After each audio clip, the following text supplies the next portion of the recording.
Today, I'm Doc Renfro.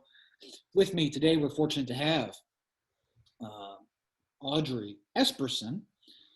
Used to be Audrey Simpson, but she happened to Mhm. marry a fellow political science Panther. That's right. Is now at the quite prestigious University of Chicago. Audrey's going to tell us about her time in the program and what she's up to now, and who knows what all we'll get into. So, Audrey, welcome Mhm. to the Panther Political Science Podcast. Thank you. Tell us first, where'd you come from? How'd you get to UNI? Um, I'm originally from Clinton, Iowa. I went to Clinton Community College, and I originally wanted to be a teacher. So UNI is the place to go if you want to be a teacher.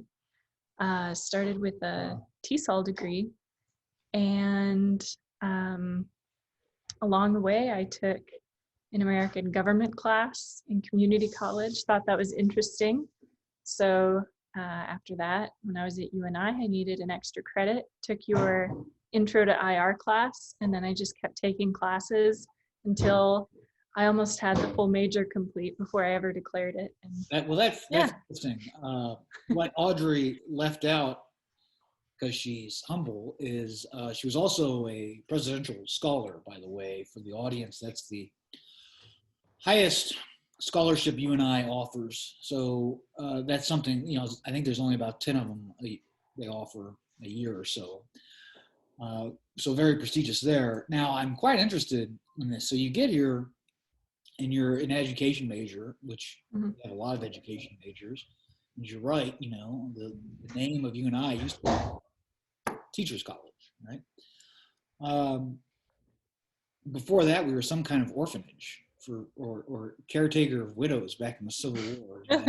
So, so you have these chances for electives, and students always complain when they're young, and freshmen, sophomores always complain about electives. Well, why do I have to take these stupid courses? I don't. It's not has nothing to do with my major. It's not what I'm interested in. And I'm here to tell you, and Audrey just said it, you actually don't know what you're interested in if you haven't tipped your toe in the water of whatever field you're interested in. That's why all universities make you take electives. It's not just trying to torture you, it's trying to help you find yourself. So you found political science. Was there a particular course that hooked you? I think it was that intro to IR class. I was in TESOL. I was really interested in other cultures and other countries and what was going on in the world. Um, and I was so clueless when I took that class. There's just this whole world of like war and international institutions and the way that people and states interact that I had no idea about, but found really, really interesting. And I just wanted more. Well, that's great to hear. Do you have any from your time in our department? Any favorite books that you have found particularly influenced you or have been helpful? Or if you have one that's influenced you and one that's been more academically helpful or anything like that? Oh, that's a good question. Um, the books that we read in your human rights class were really, really interesting, especially because it sort of married the literature and the sorts of things I was reading in my classes for my other major and political science. I think probably the most impactful was A Problem from Hell. Mm.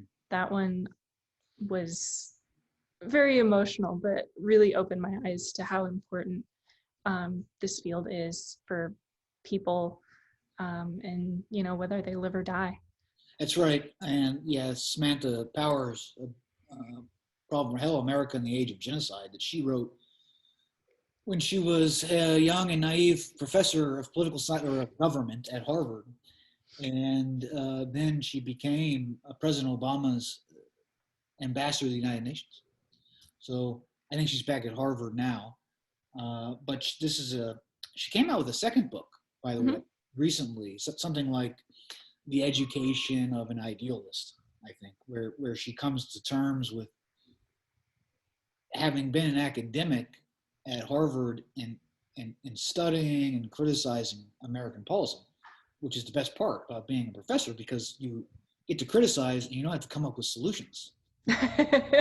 And now, after she gets a high level policy position, she finds that all of this is far, far more difficult than she could have imagined from the outside. And she feels like, she may well have been too idealistic back in her earlier days. I think it's interesting you mentioned the more literature type books rather than the nonfiction. Uh, so I assigned, I think, in the human rights, I try to assign some James Baldwin Mhm. usually, and that of course is a powerful author as well. It doesn't really matter what the book is. If it's James Baldwin, it's going to be pretty effective, you know, emotionally indeed. And that's the power of literature, of course, is to transform your perspective uh, to somebody else's, and that's can be a very healthy thing. Okay, so then here you are as a political science major, and what are you doing activity-wise? Are there activities that you would, looking back, advise to perhaps a younger student watching this, or a prospective student, or parents that you would advise to participate in, or conversely to stay away from? um, I think Model UN Mm. was Isaac's over there. He agrees. Model UN. Without Model Was, UN, Isaac, may never have been Mr. and Mrs. Espersen. that's right. That's right. There's a real possibility, right? Yeah, Dr. Werby likes to take credit for that one. Yeah, it does. Model UN has got to be the single most popular, popular. Geez, I can't say this word. Popularly expressed activity of all the alum that I've interviewed on the podcast so far. And I tell you, Professor Werby's done such a great job running that organization. It really is one of the best doggone student Model UNs in the country. And it's fun and interesting, and you get to meet people and marry them. Mhm. Yeah, yeah. So yeah, Model UN gets huge shout outs on the show. Good. Anything else? Oh, trying to remember what all I was in. Um, we did Political Science Society was one.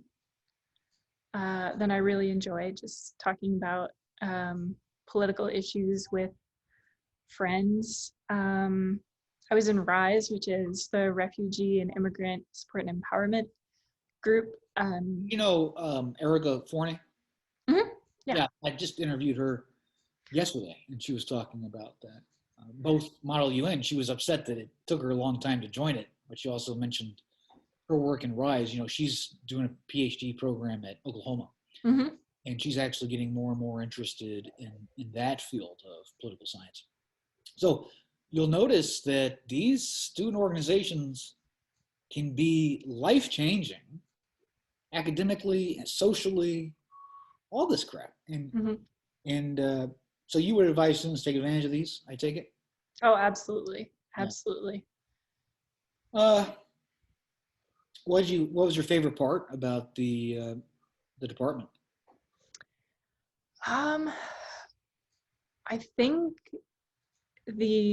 it's very uniquely set up to foster close personal and intellectual relationships between students and each other, and students and professors. Um, there's always an opportunity to just talk. The professors make themselves so available. and the students are so curious, and everybody is so responsive to questions and the curiosity of the students. So as far as you want to take your curiosity, you will be able to go. Right. And that's one of the things I always say at the undergraduate level sets you and I, and certainly the Department of Political Science, apart from other colleges around, Iowa, these are fine, they're great, but you're not going to have these small classes with professors that know you personally by your name and face and all of that.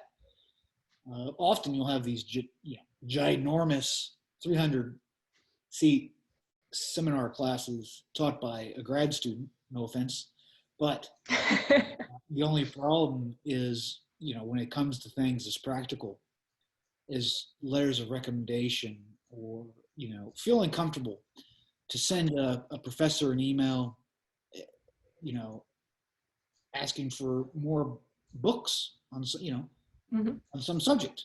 I love that. In fact, I can say that all of the professors in poli-sci here at UNI love that part. That's, the difference between, of course, a university like this that emphasizes undergraduate teaching versus these big research universities that do, teaching, but also really the moneymaker for them is the grand research. And both are important, both are not denigrating either one. Fortunate for you, University of Chicago, you get to, as a graduate student, Yep. during a time of COVID. Now, grad students, a whole different ballgame than undergrads. Grad students are going to either work with their professors closely, or they're not going to be a grad student for very long. So, you'll get all kinds of interaction. And at Chicago, really, you have some world-class, super famous, at least in our circles of political science, for whatever it's worth. But what a great privilege and honor for you to get into such a program, an elite program of that nature. But before we get there, I want to talk more about your time at political science and how maybe that influenced where you were going. Well, you were going to be a teacher. You take an elective at the right time. You get a great prof.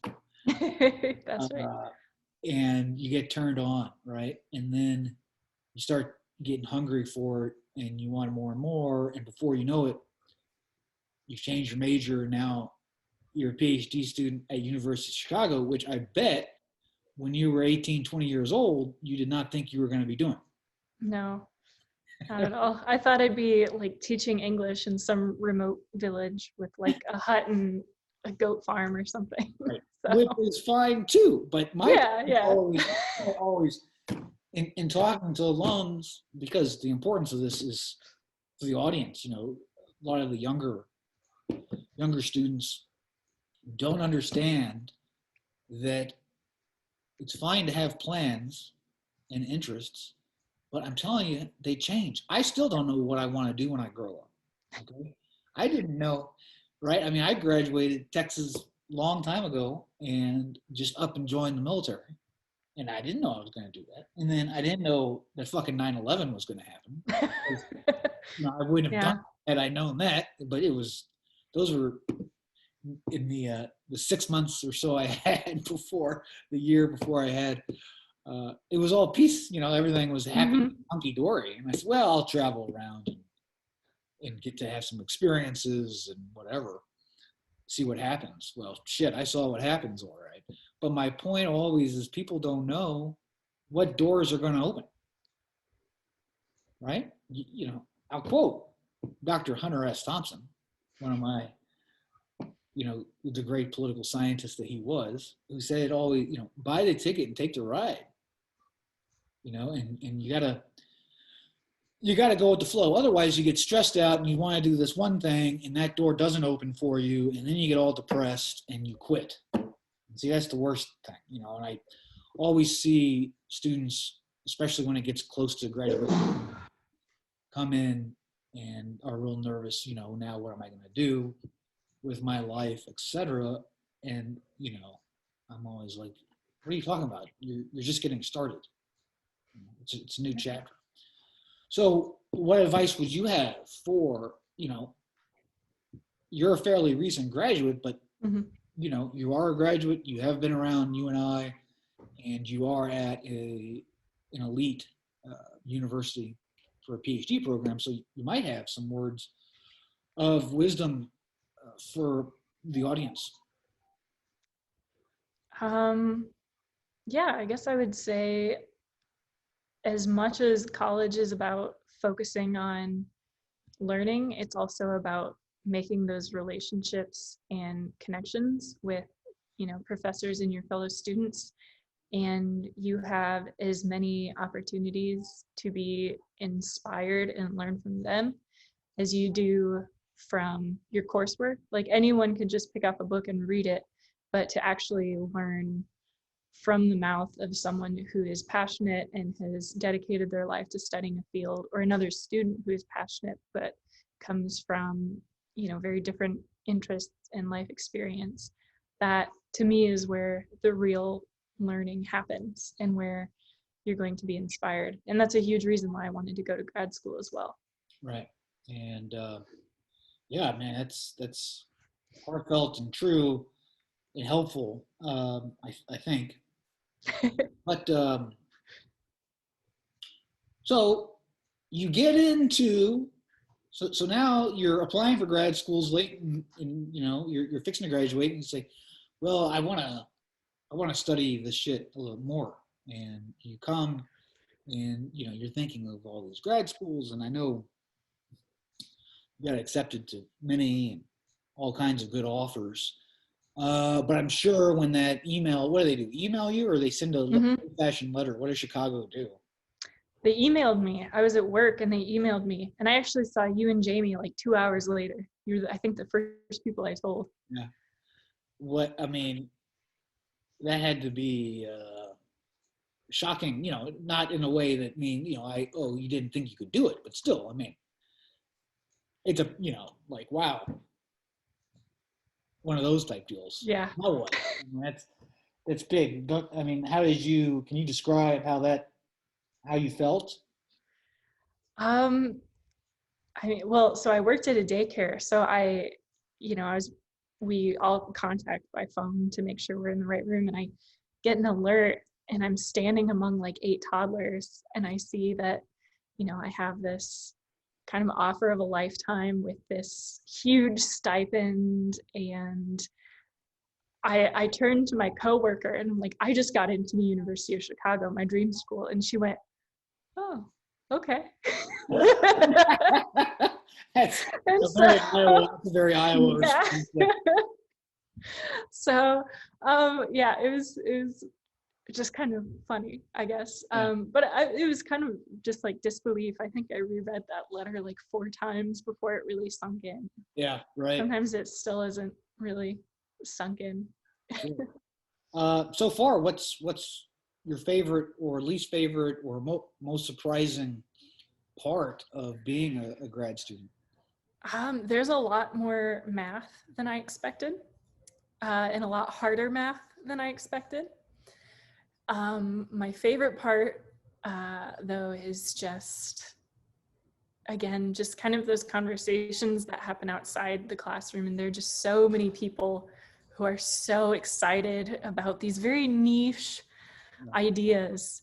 And I guess to just hear people geek out and want you to geek out Right. is fun. It's Yeah, just so exciting. absolutely. So when you talk about the math, I take it you're in one of the mandatory seminars for quantitative methods type deal. Mm-hmm. Did you take Professor Larimer's? I did, but I dropped it. Okay, so you would have been better off had you not, I suppose, dropped. Yes. Because I can tell you, for me, I avoided any quantitative methods or math-based course ever like the plague Mm-hmm. throughout my undergraduate. No, I would have majored, my undergrad, I majored in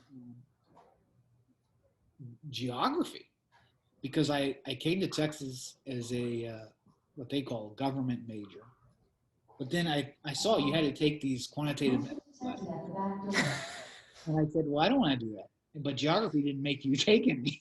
So that was a main reason, or a real reason. It was so cowardly. And then, my master's in Middle Eastern Studies and Arabic. So it wasn't until I got into the PhD program at Nebraska where then, oh shit, it was mandatory to take this seminar. Everybody had to take at least this basic statistics graduate level seminar in quantitative methods. And oh man, I got by. I survived it, but I've never been. Some grad students and political science professors really eat it up. And that's awesome for them.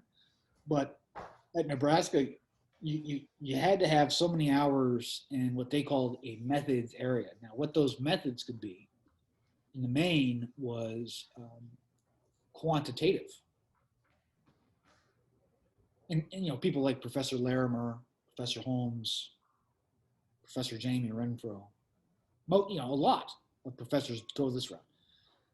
But fortunately for me, and I don't know if Chicago is like this or not, but you could also do qualitative methods. Like, for instance, what was counted was a foreign language like Arabic. Fortunately, I had enough Arabic and could do enough Arabic stuff to prove a certain level of fluency in order for that to be accepted as my method. So I never had to take more than the one fucking quantitative, which was conducted by a great professor and all of that. But it's just not my cup of tea, Oh man, I wish. No, I think we have, I still don't totally understand it. There was a big flow chart at my orientation. There's like a game theory track you can take if you do methodology, or you can do another one that I think is like linear models and regressions. Oh God. That's if you take the methods subfield. But I think I'm basically required to do the introductory methods class and then game theory 1 and 2. Yeah. Oh dear. Well, yeah. That's Chicago for you. Chicago rules. Yeah. They like to destroy your heart before they're done with you. But That's what they say. Yeah. Let me see. Do you have, speaking of fields and subfields, have you declared sort of a field or a subfield? You're pretty early in the program, so I don't know. Do you even have an advisor really that you made contact with besides the general grad advisor? Yeah, we have a first year advisor based on sort of our preliminary interests, and then we can change that again next year, and then we'll move on into our more permanent advisor and start putting together our panel. Tentatively, it's IR and comparative. Yeah, that was mine. Yeah. Yep. So we only have to do one exam. It used to be you had to do an exam for both subfields, but now we just have one. We did. You had to do both. You talk about comps, right? The comp exams. Yeah, they just changed it this year, so we're the first class. Jesus Christ. Because you know how these work. You have like 12 hours or something, 20, some kind of limited time, and you got to write 20 pages. And really, without exaggeration, that's what you have to do. And I remember doing that, and you had to take both, and they had to be not more than a week apart. When you sit down and you write, I'm not exaggerating, 20 pages in 8 hours. You can maybe do that once, and then you have to do it again a couple days later. My eyes were bleeding. It never happened before. So I go to the bathroom to get cold water on my face, because it's comps day, and there's blood coming out of my Oh my goodness. And I'm like, well, fuck, we need to wrap this up. And so, and that was really it's almost hazing. And that's good and bad. I mean, you're joining a club. You want to be a professor, okay? Then you're going to have to do some hard stuff, some stressful, and so forth. But it is a little ridiculous. Yeah. It's absurd in some ways. So now you can do just once. You would just do an IR comp for at your MA level, and then you don't have to do it again later. Hmm. Yep. Well, that makes it nice. Yeah. Yeah. And like I said, we're the first year that gets away with just doing one. Everybody's So, gonna hate you. oh yeah, yeah. We've heard all about it from the second and third years who just took it. They'll be pissed. Yeah. So, what else do you think? Other stories so far that you think the audience may be interested in of life? I hear at UNI. Do you miss Cedar Falls? Do you miss anything about UNI or the department? Oh, absolutely. I mean, I'm on Zoom University right now, so yeah, I miss the food in Cedar Falls. A lot fewer options here in Clinton. Oh yeah, yeah. I always forget you haven't actually physically Yeah. moved to Chicago because of the COVID stuff. Everything's Hmm. yeah. Well, when you do go Yeah. to Chicago, I think you'll find the food to be Yeah. rather more options. Yes. I mean, Yes. if Cedar Falls is a food mecca compared to Clinton, Yeah. I don't know. I don't think I've ever been to Clinton, Iowa, but Can't Chicago, say you're missing out on much. Chicago will be definitely a shock to the system and your rent. Also, Mm-hmm. hopefully they have grad student housing. I don't know. Do you know? They used to, and then the school sold the grad student housing. So that's unfortunate. Even There's a little bit of a, sometimes they have special ones for married grad students. yeah, we're gonna look into it next year. A lot of the housing, because of COVID, they wanted the undergraduate dorms at 40%. So there were like no options for grad students since we're not required to be on campus. So I'll have to see what that looks like next year. Hopefully they'll have some options. So yeah, that's interesting. What about teaching? Does Chicago let its grad students teach ever, or do they just? How does that work? So we're required after our third year to teach, I think for 2 quarters. There's a teaching requirement built into our program, but you don't teach a class by yourself, at least at first. You sort of have to move up the chain from like TA. yeah, like TA, then you can co-teach, then you can teach on your own. Okay. And so there's a whole cycle that goes along with that. Yeah. And then, yeah, you can then, after you graduate, they have a fellowship where you teach a full course load for 2 years fully paid so that you can build your portfolio. Well, that's awful nice of them. Yeah. Very cool. Well, Audrey, what else? You've been very generous with your time. Again, I know how busy you must be with everything going on. Plus, you have to deal with Isaac's. Well, you just have to deal with Isaac.